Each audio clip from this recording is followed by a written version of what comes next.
مساء النور سيداتي متتبعات لاباج فام بوزيتيف.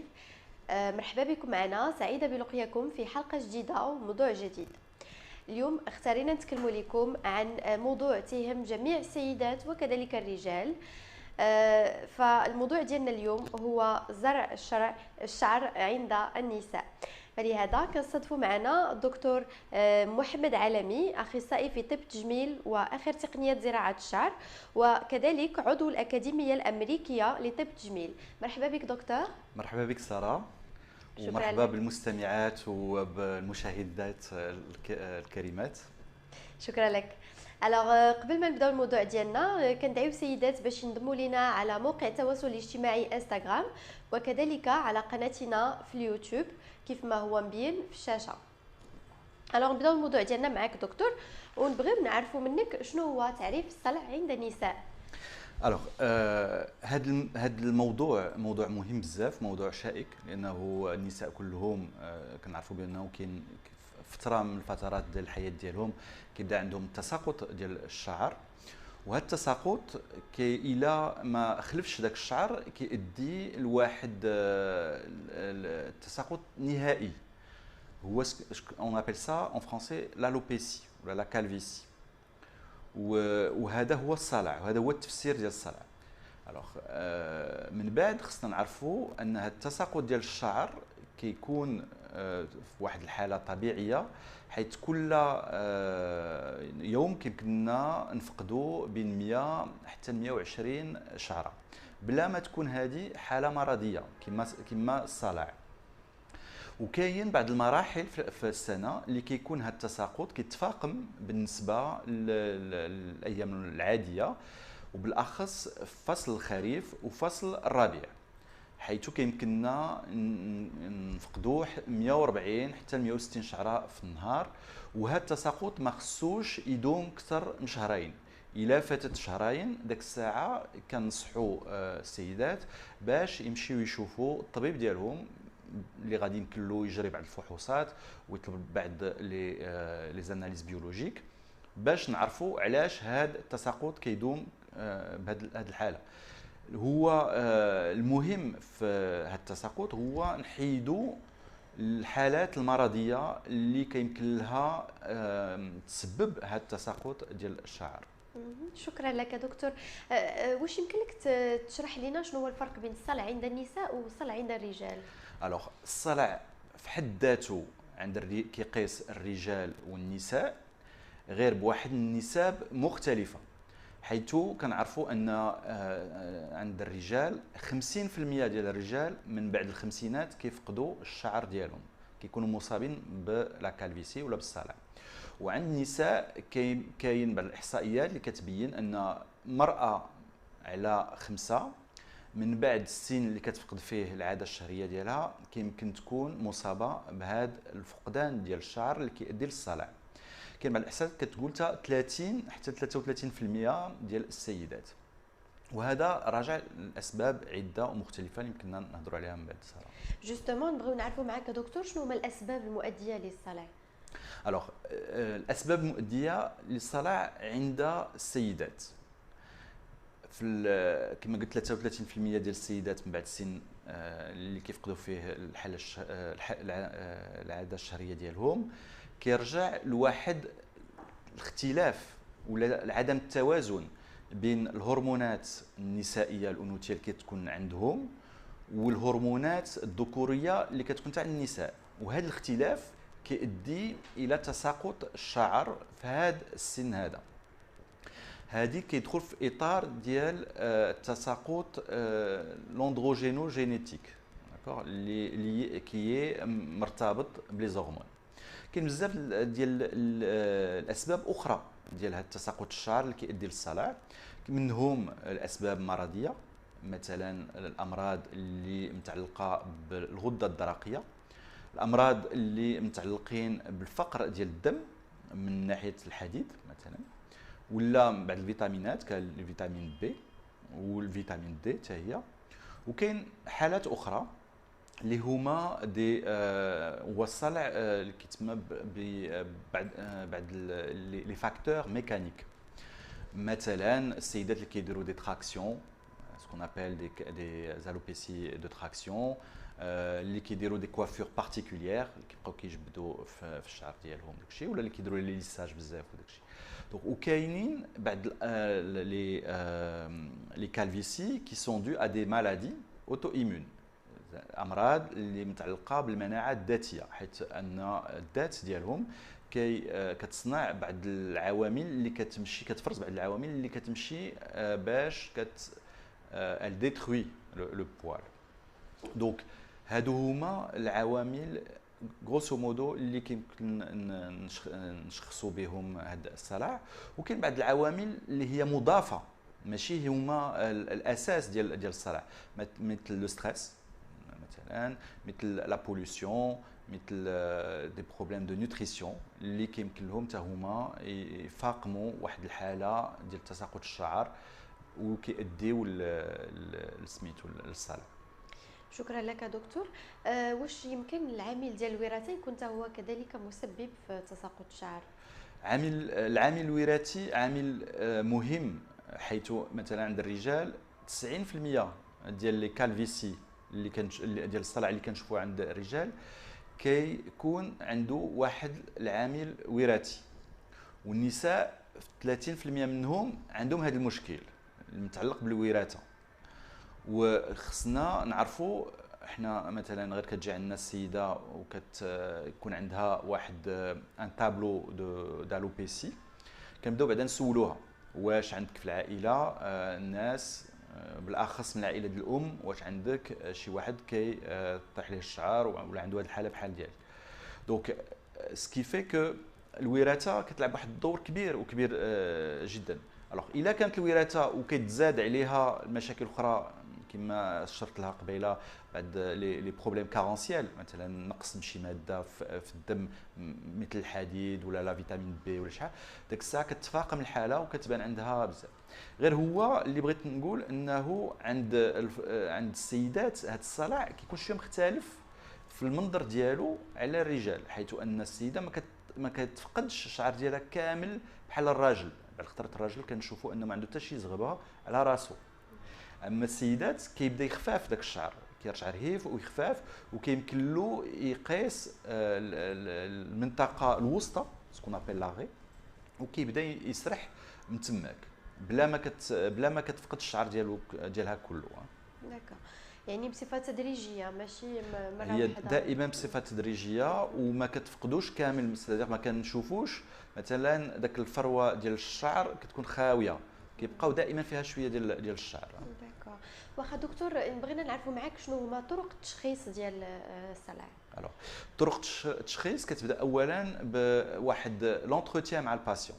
واحد لانتيروغاتوار كنسولوا السيده واش كاين بعدا باش كنقلبوا على بعض العوامل الوراثيه كنقلبوا على واش هي معروفه كتكون عندها واحد النقص ديال الدم واش عندها شي مشاكل مرتبطه بالحياه الهرمونيه ديالها دونك بور كون بيس كونيتر لو بروفيل هرمونال ومن بعد كندوزو للمرحله ديال التشخيص الكلينيكي دونك كنشوفوا الشعره كي دايره كنديروا دي تراكسيون كنجبدوا الشعر نشوفوا واش كيتهرس ولا كيطير وداك الشيء وكنطلبوا من بعد دي زيكزامان كومبليمونتير بحال لا تريكوسكوبي ديجيتال بحال اون سورت دو ميكروسكوبي باش كنعرفوا الزغبه كي دايره كاين بعض لي سين بعض العلامات اللي كنعرفوها اللي كتدلنا على السبب ديال تساقط هذا الشعر وعلى اساس هذا كندوزو المرحله الاخرى اللي هي المرحله اللي كنطلبوا بعد الفحوصات الباراكلينيك سادير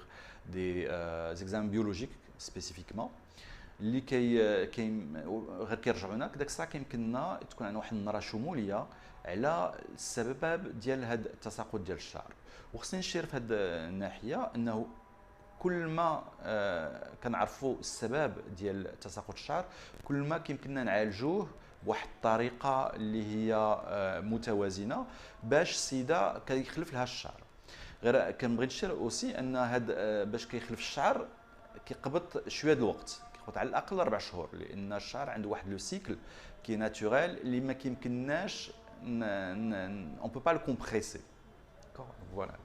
داكوغ.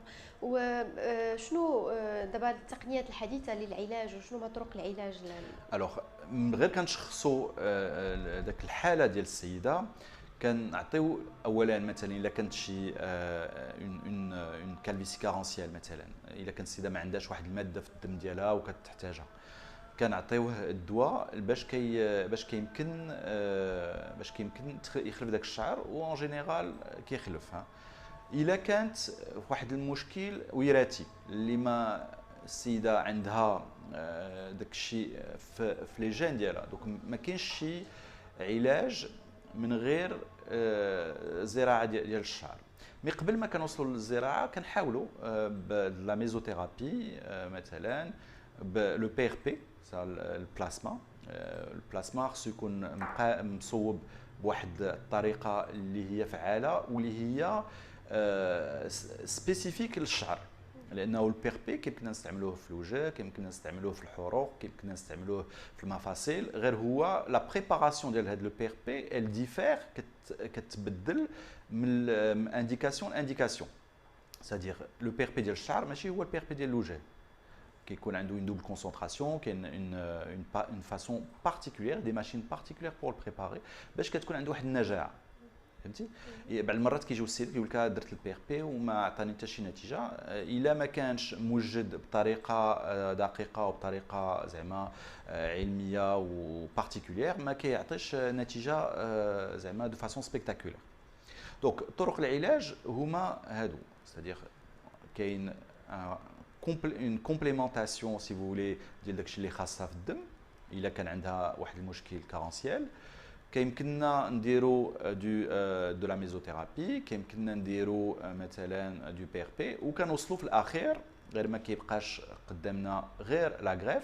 ديك الساعه كنقترحوا على السيده زراعه الشعر الا ما كانوش عندها الموانع باش دير هذه الزراعه ديال الشعر. داكوغ. من دكتور من كيتخرجوا هاد الخلايا ديال الزراعه من اي منطقه في الجسم؟ الوغ هاد الزراعه ديال الشعر عندها واحد الخاصيه، هو انه في الحاله اللي كتكون عندنا كيكون عندنا واحد المشكل وراثي اللي خصنا نفسرو، شنو هو العامل اللي كيدير بانه الشعر ديال بعض الناس اللي حاملين هاد الجينات ديال تساقط الشعر كيفقدوا الشعر ديالهم. خصنا نعرفوا ان واحد الهرمون كتسمى لا تستوستيرون كتكون عند الرجال والنساء، كتحول بفعل واحد الانزيم ان دي اتش تي، واحد الماده كتسمى لا ديهيدرو تستوستيرون. هذيك الماده كتسرع الحياه ديال الشعره، حيت كنعرفوا ان الشعره في الحياه عندها 6 ديال لي سيكل، بين كتكون صغيره كتكبر وكتموت، وهذا الشيء كيقبض تقريبا واحد 6 سنين حتى 7 سنين. في الحالات ديال الناس اللي عندهم هاد لو جين ديال لا كالفيسي، هاد الوتيره كتسارع، بلاصه ما تكون في 6 سنين كترجع في عامين، وكتبدا elle se multiplie de façon plus rapide. وكنعرفوا ان الشعره كيمكن لها دير هذه العمليه 25 مره في الحياه. اذا كتوصل واحد الحاله واحد الوقت مثلا اوتور دو 25 ans، بارتير دو 25 ans كيبدا يبان الشعر رقيق ورهيف، كنسميوه هذا الفينومين ان فينومين دو مينياتوريزاسيون. داكوغ. الوغ خصنا نعرفوا ان واحد العامل اخر بالاخص عند السيدات اللي كيوصلوا لذاك السن ديال فين ما كيبقاش عندهم العاده الشهريه، انه كيكون واحد لو ديزيكيليبر، واحد بين الهرمونات الانوثيه ديالهم اللي كينقصوا والهرمونات الذكوريه اللي كيبداو يبانوا بلو بويسون ولا بلو امبورطون كو لي هرمون فيمينين، وهذا كيفاقم داك العمليه ديال تساقط الشعر. دونك الخلايا، باش نرجعوا للسؤال ديالك ساره، هو انه داك هاد العمليه ديال زراعه الشعر كناخذوا واحد الشعرات اللي كيكون عندنا في اللور ديال الراس، اللي هما كيكونوا ريزيستانت، ستادير كيقاوموا داك الفاعليه ديال لا دي اتش تي، وكنحولوهم للبلاصه اللي كتكون خاويه.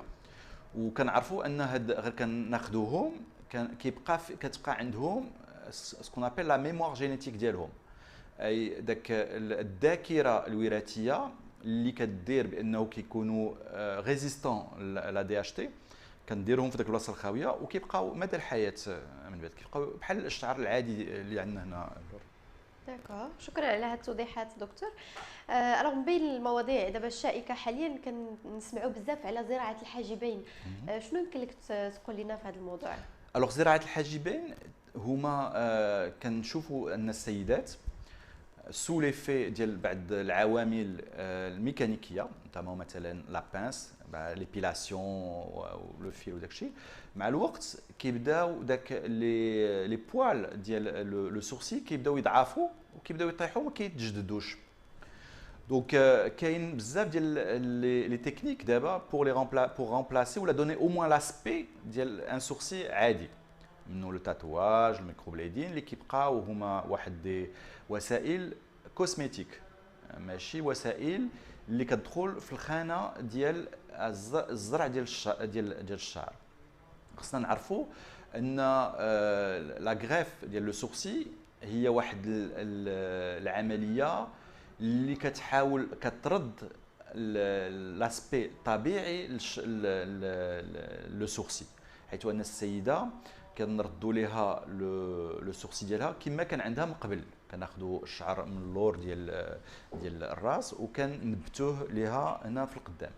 دونك وكنبتوه حسب المعايير الطبيعيه، حيث دابا ما بقيناش كنهضروا على اون بارل بلو دو غريف كابيلير، اون بارل دو ريستوراسيون كابيلير، سيتي كنردوا للسيده داك الرونق الطبيعي ديالها والجمالي ديالها.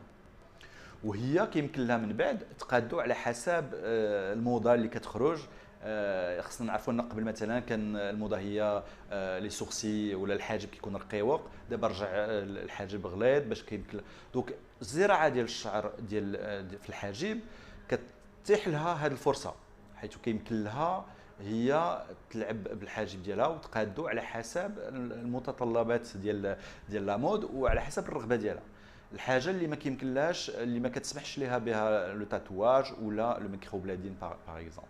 دونك elle n'est pas condamnée à vivre بديك لا فورم اللي غتختارها في الاول. C'est très important ce que vous dites. Elle n'est pas condamnée باش تعيش بداك الشيء اللي سميتو كي لا فورم اللي كتعطيها لو ميكروبلادين ولا لو تاتواج. دونك هي اللي كتحكم في الجماليه ديالها وفي الجماليه ديال الحاجب ديالها. داكوغ، شكرا لك دكتور. وبالنسبه للشفران او لي سيل، الوغ حتى لي سيل كيمكننا نزرعوهم، انما الطريقه ديال الزرع ديالهم الطريقه مختلفه على الطريقه ديال الزرع ديال الشعر، حيث كنستعملوا دي زيغوي كورب باش كيمكننا ندوزو لو بوال في قلب لو طارس، في قلب لو وكتطلب كاين سي اسي كومبليكي، وكتطلب دونك دي اون بيريود دو كونفاليسونس اسي امبورطونت. داكوغ. شحال تقريبا دكتور كتستغرق عمليه العلاج كسوا بالنسبه لفروه الراس ولا الحاجبين ولا؟ الوغ مثلا كنقولوا الحاجبين بين ساعه ونص حتى 3 السوايع، وبالنسبه للراس على حسب المنطقه اللي كتكون خصنا نزرعوها. كل ما كانت كبيره كل ما كتطلب الوقت. علاش؟ لان التقنيه الحديثه اللي كنستعملوا هي تقنيات شعره بشعره، كتسمى لا اف او. داكوغ، كنستعملوا فيها واحد لو ميني روبو اللي كياخذ الشعر من اللور ديال الراس بلا ما كيخلي ني سيكاتريس، ما كتكون ني دولور، وكان انجيكتيو داك الشعره بواحد الوسيله في البلاصه اللي كتكون خاويه. هادشي كله باش كنحافظوا على الرونق الجمالي ديال السيده، حيتاش السيدات كما كنعرفوا ما كيمكن لهمش بحال دابا. انا غير باش نعطيك مثال، في بعض الناس اللي كيمشيو لبعض البلدان ولا بعض لي سونطر السيده كيحسنوا لها الشعر ديالها كلها باش يديروا لها هذه العمليه.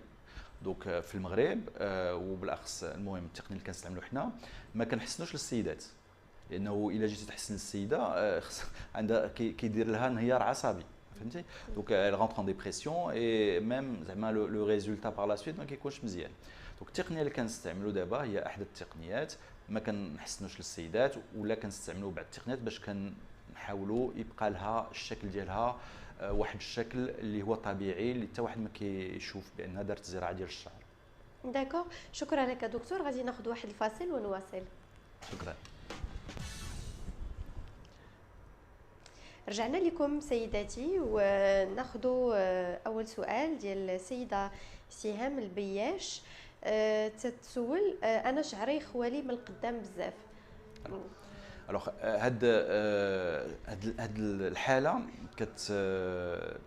كتطرح لنا بزاف، انه بعض المرات كيجيو السيدات من بعد واحد الوقت كيقول لك الجبين ديالنا لو فرون كيرجع لنا طويل كبير. دونك هذا الي دو لواحد لو ريكول ديال لا لين فرونتال، الشعر ديال القدام ديالهم كيرجع للور. وشنو هما الاسباب ديالو؟ الاسباب ان جينيرال سو سون سوا السيده كتكون تزادت بهذا الشكل ديالها، سوا كتكون في الخانه ديال المشكل الوراثي، سوا كاين واحد اون اوتر باثولوجي اللي كتسمى اون الوبيسي فرونتال فيبروزونت، اللي هي واحد المرض ديال المناعه الذاتيه اللي ما كتصلحلوش الزراعه ديال الشعر. دونك انا كنقترح على هذه السيده تمشي تشوف الطبيب ديالها باش تعرف هي ويشخص لها المشكل ديالها، وتعرف منين جا خوالها، من علاش خوالها سميتو. الا كان خوالها على قبالاش ناقص لها شي حاجه في الدم ولا شي حاجه، راه غيعطيها الدواء ديالو وغيخلف لها الشعر. الا كان المشكل وراثي، من هنا كنقول لها انه اللهم ال ريكونستروي داك لا لين فرونتال ديالها لا ريستور بالزراعه ديال الشعر. داكور اي سا دون دو تري بون ريزولتا. ويمكن دكتور مهم نسينيال على اهميه التشخيص والعلاج المبكر باش ما يزيدش يخوى لها الشعر. ابسوليومون. هذه واحد النقطه مهمه اللي شرتي لها، انه غير السيده كيبقى داك تساقط الشعر كيدوز شهرين وما كيحبش، خصها تمشي تشوف الطبيب ديالها، انه كل ما خلينا كل ما غيخوى، كل ما كيستلزم واحد الوسائل العلاجيه اللي كتكون ثقيله شويه، اللي كتكون زعما طويله وكتشد الوقت ديالها. داكور. دونك كاين بزاف الوسائل اللي باش كنحبسوا التساقط ديال الشعر، منها لا ميزوثيرابي، لو بي ار بي اي دوطخ مويان، لو لاد. زعما كاين بزاف ديال اللي باش كيتساعدوا هاد السيدات باش يدوزوا هاد المرحله اللي كتكون بعض المرات صعيبه تنفسانيا. شكرا لك دكتور على الاجابه. نبغيو نعرفوا معك واش كاين دي كونتريديكاسيون ولا موانع لهذه التقنيه ديال زراعه الشعر؟ الوغ زراعه الشعر عندها بعض الموانع، وهما الموانع كيكونوا موانع اون فادير جينيرال. مثلا السيده اللي حامل، السيده اللي كترضع، اللي عندها المشاكل، مثلا مشاكل ديال التنفس، مشاكل ديال اون اليرجي، كناخذ بعض الاحتياطات مع هاد الناس اللي عندهم لي زاليرجي، مشاكل ديال امراض القلب مثلا، الامراض ديال المناعه الذاتيه اللي واخا نزرعوا الشعره غادي تمشي داك الذات غادي تقتل داك الشعره. وكاينين دونك دي كونتر انديكاسيون اللي كي سون ريلاتيف. الوغ في هاد الموانع كاين حتى واحد المشكل اللي مثلا غير كتكون عندك في الشعر كامل عندك الصلع، سيدير كيكون الشعر خفيف بزاف في كل بلاصه، واخا في الجهه ملي كناخذوا الخلايا ولا سكون ابل لي زونيتي فوليكولير اللي كنزرعوا. دونك ما كنعرضوش للسيده، كنمتنعوا باش نديروا لها الزراعه ديال الشعر على قبالاش ما كنبغيوش نعرضوها لواحد المشكل كبر من اللي عندها. الا خدنا لها من اللور داكشي حتى هنا غيصلح لها كله. دونك كو سوا عند الرجل ولا المراه كتبقى لا زون دونوز كيلكو شوز دو فوندامونتال. الا كانت لا زون دونوز ملي كناخذوا الشعر هي ضعيفه ما كنديروهاش. وكاين بعض لي زونتيتي بحال لالوبيسي ارياتا اللي هي ما كتكون حتى شي شعره في الذات كامله ولا في الراس ولا مع الحاجبين وداك الشيء، ما كنديروش فيها زراعه ديال الشعر. واضيف الى ذلك الامراض اللي متعلقه بالدم، مثلا اون ديكواغلوباتي، سيدير السيده ما كيمكن لهاش الدم ديالها يحبس، الا دارت عمليه غيبقى يسيل لها الدم دائما ويتعرض للمخاطر.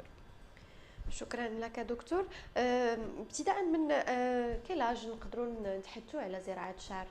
الوغ en général on parle de كنهضروا على زراعه الشعر ابتداء من 25 عام. علاش؟ لانه كاين مراحل في هذا الصلع. كيس كون ابل لا كالفيسي انستابل، ولا لا كالفيسي اللي مازال بروغريسيف، اللي مازال كيطيح لهم الشعر. هادو كنتسناو حتى كتوصل للمرحله ديال اون كالفيسي ستابل، ستادير ا بارتير دو 25 ans 30 ans. ولكن كاين بعض الحالات اللي من الناحيه الجماليه كما شرت لهم، كيكون بحال بعض السيدات كيكون عندهم الجبين ديالهم طويل وكيبغيو يعطيو واحد الجماليه اكثر للوجه ديالهم، ديك الساعه كيمكننا نقادوا لهم لا لين فرونتال. ولا بعض السيدات اللي مثلا اللي كيديروا دي زالوبيسي دو تراكسيون، كيكونوا مثلا بالاخص في لي زافريكان اللي كيبداو يديروا داك لي كوافور سبيسيفيك، دونك كيطيح لهم شعر. داك الساعه كيمكننا نصوبوا واخا ابتداء من 20 عام وداك الشيء كنصوبوا. داكوغ.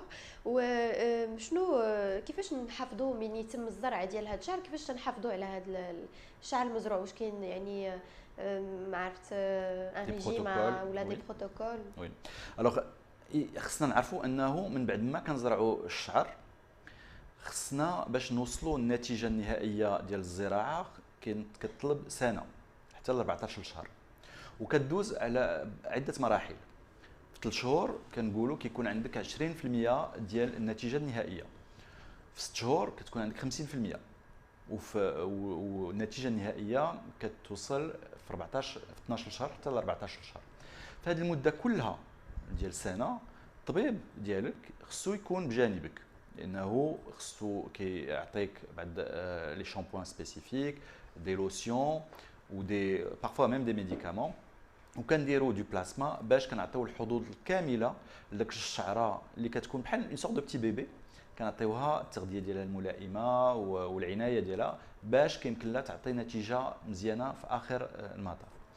وهذا واحد القضيه مهمه بزاف، لانه بدون هذا لو بروتوكول داكومبانيومون ما كيكونش واحد النتيجه اللي كتبقى الحياه كامله. فهمتي؟ دونك سي تري تري امبورطون.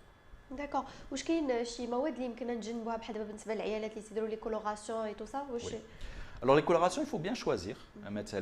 Il faut pas, on ne peut pas interdire à une femme de se faire plaisir. D'accord? Ce que je dis à mes patientes, il faut rester indulgente avec vous-même, il faut profiter de votre vie, mais notre rôle à nous en tant que médecins, c'est de vous accompagner dans cette démarche. Et donc, si vous voulez dire une coloration, on a des colorations, premièrement, elles doivent être bio. Et si elles ne sont pas bio, il faut qu'il n'y ait pas d'oxygène, donc il faut qu'elles choisissent sa coloration. Mais d'un autre côté, il faut aussi éviter tous les mécanismes de traction. Un lissage de façon répétitive, des brushings de façon répétitive et tout. Inéluctablement, ça va aboutir à une perte de cheveux. D'accord? Et parfois, c'est définitif. D'accord? Donc c'est pour ça que vous pouvez le faire. كيمكن نديروا بواحد الوتيره اللي هي متوازنه، وكيمكن نستشروا ما فيها باس بعض المرات مع الطبيب ديالو باش كيعطيك الطبيب ديالك باش كيعطيك واحد المواد اللي كيساعدوك باش تقوي داك الشعره ديالك، اللي واخا تعرضيها انت لواحد العمليه ديال لو ليساج ولا شي حاجه elle peut résister. داكوغ. شكرا لك دكتور على هذه التوضيحات. وشنو رايك في العلاجات الطبيعيه من اعشاب ومواد وغيرها اللي تنسمعوا بها؟ الوغ العلاجات الطبيعيه من الاعشاب والزيوت هما واحد العلاجات اللي هما مهمه ولعبوا واحد الدور كبير، ومازال كيلعبوا واحد الدور كبير في تقويه الشعر، وهما من الموروث الثقافي ديالنا والموروث الطبي حتى هو ديال بلادنا مثلا.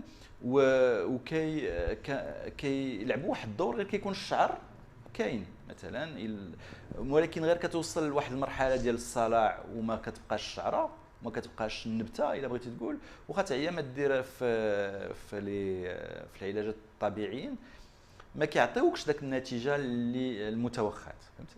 دونك انا ديما كنمثل بحال واحد الجرده مثلا فيها التراب، كدير فيها الغبار وداك الشيء ما كيطلعش الشجره، كيطلع غير داك الاعشاب الصغيره وداك الشيء.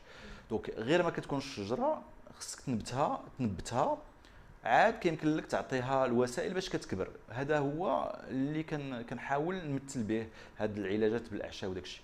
خص غير كيكون تساقط الشعر كيمكننا نديروا داك الاعشاب كيساعدوا على باش نحبسوا التساقط، وانما غير كنوصلوا للصلع ما كتكون فاتت المرحله ديال الوقايه بهذوك الاعشاب.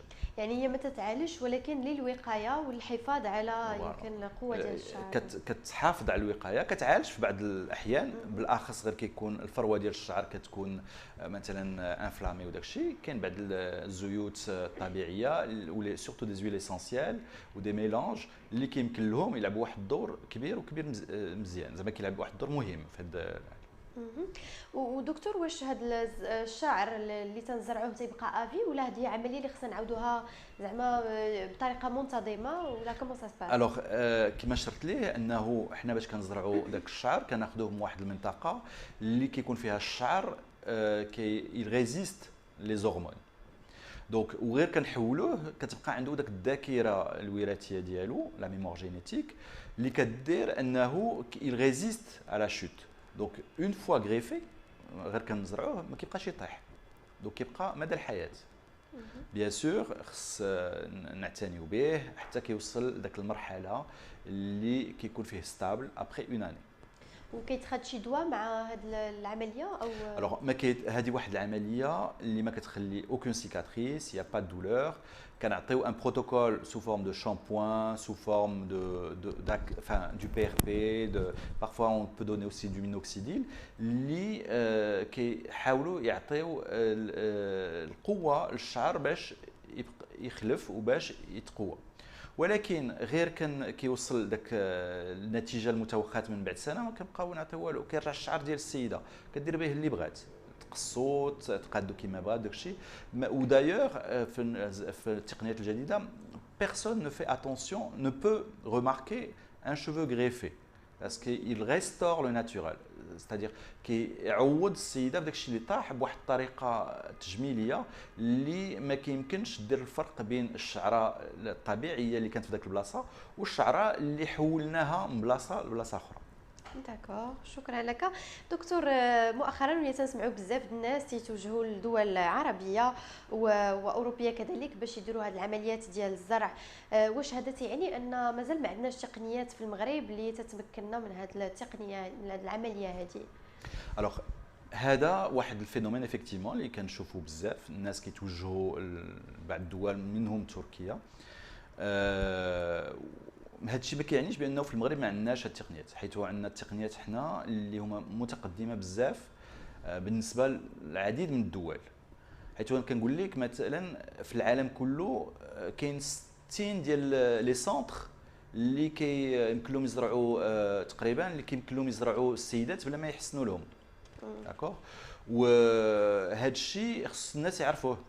كاين الناس كيتوجهوا لهاد البلدان بالاخص كيظنوا ان الثمن رخص، والثمن رخص، ولكن خصك تاخذ الطياره وخصك تاخذ باش تعيش. غير كدير لو بري انتيغري، ستادير غير كتشوف الثمن الاجمالي ديال هذا الرحله كيتقام اغلى من في المغرب. وحاجه مهمه وهذا هو الاساس ديال اللي كنبغي نقول للناس، هو انه غير كتمشي دير هاد الزراعه في بلدان اخرين، غالب الاحيان ماشي اطباء اللي كيديروا لك الزراعه، تقنيين اللي كيديروا لك الزراعه.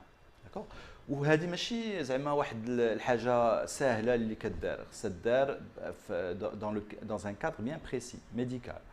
دونك خص الطبيب اللي يصوب لك. وفي المغرب حنا الطبيب اللي كيصوب لك العمليه. وحاجه اخرى هو كما قلت ان النتيجه كتجيك من بعد عام، مده داك العام كله خصك الطبيب ديالك يتبعك. وهذا الشيء كيتاح للناس اللي كيديروا الزراعه في المغرب. دونك حنا كنتبعوهم مده سنه باش كنوصلوا لذاك النتيجه. وحاجه اخرى هو خصنا نعرفوا ان لي سونتر اللي كيديروا الزراعه عندهم كاين دي نورم خصهم يكونوا سيرتيفيي. بحال دابا حنا السونتر ديالنا سي ان سونتر كي سيرتيفيي بار اون اجونس اوروبيان دو غريف كابيلير. دونك جو بونس اي زعما لي جون كيجيو عندنا من الخارج باش كيديروا الزراعه. دونك انا كنشوف ان سي دوماج ان الناس كيمشيو للخارج كيديروا الزراعه في دي كونديسيون كي نسون با دي كونديسيون كوريكت، ومن بعد كيرجعوا لبلادهم ما كيبقاو لا معاهم يهضروا حتى واحد ما يدير لهم لو سويفي. دونك انا كنصح الناس اللي بغاو يديروها في المغرب، راه كاين الناس اللي كيديروها، راه زعما كاين لي سونتر كي لو فون دو فاسون بروفيسيونيل اي دو فاسون زعما افيكاس. من بعد الناس احرار، اللي بغى يمشي للخارج وكيلقى راحته زعما يسون ليبر. سوسي دي هنا في المغرب عندنا اخر تقنيات ديال زراعه الشعر اللي متقدمه بزاف على اللي كنشوفوا في بعض البلدان العربيه وداك الشيء. دونك انا اللي كان الا كاع كتاب ومشاو للخارج يطلبوا هذاك السيد اللي غيدير لهم لا غريف، واش انت طبيب ولا غير تكنيسيان. حيت ان تكنيسيان سي ان جيست ميكانيك، مي كاين بعض الاعراض اللي كيمكن لهم يوقعوا وقت داك لا بروسيدور اللي لو تكنيسيان يفا با بوفوار لي جيري. داكور، بحال ان سينيومون، بحال دي زيماتوم بوست نيتو، بحال دي بروبليم اللي كيمكن لهم اللي الطبيب في العمليه كيمكن له يتفاداهم. ومن بعد هاد لا غريف كاين لو سويفي، وتا لو سويفي عنده واحد الدور فعال وعنده واحد الدور مهم بزاف في النجاح ديال هذه العمليه. جوستومون دونك هنايا نبغيو نشيروا مره ثانيه لمخاطر زرع الشعر بطريقه عشوائيه. دونك نبغيو نقولوا للناس دونك يعرفوا فين يمشيو وعند من يمشيو بوغ Tout à ايفيتي. fait. C'est un conseil qu'on donne aux gens. Donc, en tant que médecin, notre rôle, c'est aussi de conseiller les gens et de les accompagner. من بعد واخا يكتب كما قلت يمشيو لبعض البلايص اللي باسكو كيديروا الناس بون هاد البلدان كيديروا بزاف ديال الماركتينغ بزاف الكوميرسيال، شوز كون نو في با حنا. ولكن كنقول ان الثمن اللي كيقترحوا راه في المغرب راه سي موان شير او اوسي شير او ماكسيموم. دونك المخاطر هو مثلا في لا زون دونوز، حنا قبل ما كناخذوا الشعر من لا زون دونوز كنديروا بعض الحسابات باش كناخذوا جوست كيفو، حيت الا فتي واحد لا ليميت هاد لا زون دونوز ديالك كتخوى، دونك كيبدا عندك الصلع حتى اللور، دونك كيكون واحد التشويه ديال لاسبي ديال السيده ولا ديال السيد. وكاين بعض المخاطر اخرى كي سون ليي او جيست، مثلا غير كنديروا لورينتاسيون، غير كنحطوا الشعره خصنا نديروا معها اون اورينتاسيون استيتيك باش غير كتكبر كتطرد داك الرونق الجمالي الطبيعي ديال السيده ولا السيد. داكوغ، هادشي وكاين بعض المشاكل اللي كنشوفوا، كاين بعض الخطرات كيستعملوا دي ميثود كيخليو دي سيكاتريس alors que ici on ne laisse il y a pas de cicatrice, il y a pas de douleur, voilà, ça se passe très bien. شكرا لك دكتور. مع الاسف وصلنا للنهايه ديال الحلقه ديالنا، وفعلا كان موضوع مهم جدا. كنشكروك على تلبيه الدعوه وعلى كل التوضيحات والمعلومات الهامه. نبغي نخلي لك كلمه اخيره للسيدات المشاهدات ديالنا.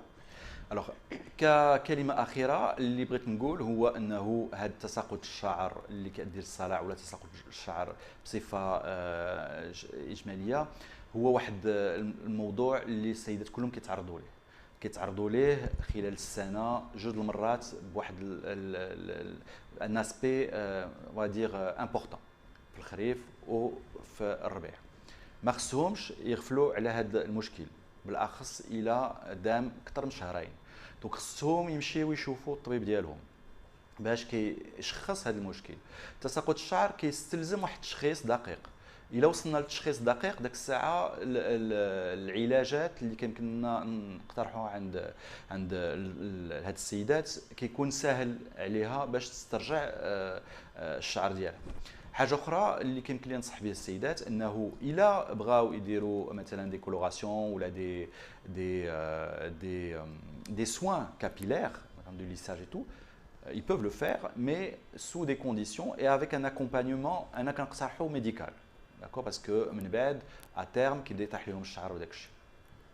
وفي الاخير اللي كنبغي نقول انه الا وصلت السيده لواحد المرحله اللي كتفقد فيه الشعر ديالو بصفه نهائيه، كاين الزراعه ديال الشعر اللي كيمكننا نديروها بلا ما كتخلي دي سيكاتريس شي لا فام سون غازاج والنتيجه كتكون نتيجه طبيعيه حيث اون ريستور توتالمون داك لاسبي اللي كان عندها قبل ما يكون عندها تساقط الشعر.